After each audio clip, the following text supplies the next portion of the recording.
Saudara-saudari, marilah kita mendengarkan renungan dengan judul Yesus menghargai hukum Taurat yang berdasarkan pada Injil Matius bab 5 ayat 17. Janganlah kamu menyangka bahwa aku datang untuk meniadakan hukum Taurat atau kitab para nabi.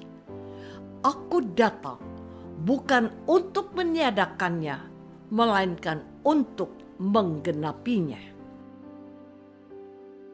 Dalam nama Bapa dan Putra dan Roh Kudus.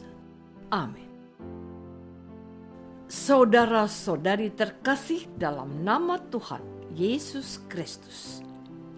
Dari pernyataan ini rasanya cukup jelas bahwa Tuhan Yesus sedang menanggapi rumor atau perbincangan yang terjadi di antara para pengikutnya. Mereka yang mengikuti Yesus ini adalah pemeluk taat agama Yahudi. Mereka itu sudah terbiasa hidup dengan tuntunan hukum Taurat dan kitab para nabi. Apakah dengan menjadi pengikut Yesus, mereka harus meninggalkan semua yang sudah mereka hayati selama ini? Dan inilah jawaban Tuhan Yesus. Janganlah kamu menyangka bahwa aku datang untuk meniadakan hukum Taurat atau kitab para nabi. Aku datang bukan untuk meniadakannya, melainkan untuk menggenapinya. Tuhan Yesus sangat menghargai nilai-nilai kerohanian yang telah diajarkan oleh Musa dan para nabi. Bahkan dia mengatakan, siapa yang melakukan dan mengajarkan segala perintah-perintah hukum Taurat, ia akan menduduki tempat yang tinggi di dalam kerajaan surga. Apa yang baik, mulia, dan benar tidak perlu dibuang, melainkan boleh terus dilaksanakan dan dihayati. Saudara-saudari terkasih, Santo Matius menuliskan Injilnya untuk orang-orang Kristen ex-pemeluk agama Yahudi. Mereka ini sudah mengalami Yesus semasa hidupnya. Mereka mengikuti dia dan terpesona kepadanya. Berkat pewartaan para murid Tuhan, mereka menerima Yesus sebagai Tuhan dan Juru Selamat mereka.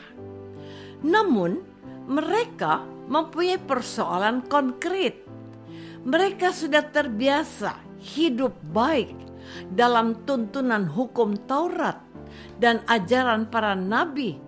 Mereka harus bagaimana? Melalui wejangan ini, Matius mau menegaskan bahwa Tuhan Yesus yang mereka ikuti itu bukanlah seorang pribadi yang membuang segala sesuatu yang sudah baik dijalankan sebagai seorang pemeluk agama Yahudi. Tuhan Yesus mau menggenapinya. Artinya bahwa Tuhan Yesus ingin mereka melaksanakan apapun yang telah diajarkan oleh Musa dan para nabi dengan lebih mendalam, sesuai dengan kehendak Allah, bukan untuk sekedar menyenangkan hati manusia. Dengan menjalankan ajaran Musa dan para nabi, mereka akan diberkati dan dipastikan menjadi orang yang terhormat dalam kerajaan surga. Saudara-saudari terkasih, apa yang diajarkan oleh Tuhan Yesus ini sampai hari ini menjadi persoalan kebudayaan dan suasana kebatinan yang dihadapi oleh pengikut Tuhan Yesus sampai hari ini. Kita yang menjadi percaya kepada Tuhan Yesus bukanlah orang-orang yang memiliki latar belakang dan kebudayaan serta kebatinan yang sama. Di Indonesia saja, begitu banyak orang yang berbeda-beda latar belakang, kesukuan, dan kebudayaannya. Ada orang Batak, ada orang Papua, ada orang Sulawesi, ada orang Flores, ada orang Sunda, ada orang Jawa, dan masih ratusan lainnya yang tidaklah cukup waktu untuk mengatakannya. Bagaimana mereka ini? Apakah mereka atau kita tidak mempunyai persoalan yang sama dengan orang-orang pemeluk agama Yahudi? Gereja Katolik menyadari sungguh akan persoalan yang pernah terjadi di antara para pengikut Yesus 2000 tahun yang lalu itu. Melalui Konsili Vatikan kedua, dalam dokumen gereja yang diberi judul Ad Gentes atau kepada bangsa-bangsa, hal ini menjadi perhatian. Gereja menegaskan bahwa apapun yang baik, luhur dan benar yang ditemukan dan ada di antara kebudayaan itu haruslah tetap dipelihara seraya memurnikannya agar bersesuaian dengan kehendak Yesus yang datang bukan untuk meniadakan, melainkan untuk menggenapinya. Kita dapat menemukan, menjumpai, dan menyaksikan, misalnya dalam liturgi, umat Katolik mengikut sertakan adat dan kebudayaannya untuk menyemarakannya. Lagu-lagu, busana, ornamen, iringan musik, filsafat setempat diangkat untuk dapat semakin memuliakan keagungan nama Tuhan. Saudara-saudari terkasih, dalam penghayatan iman kita diperkenalkan dengan istilah kebudayaan seperti enkulturasi dan alkulturasi.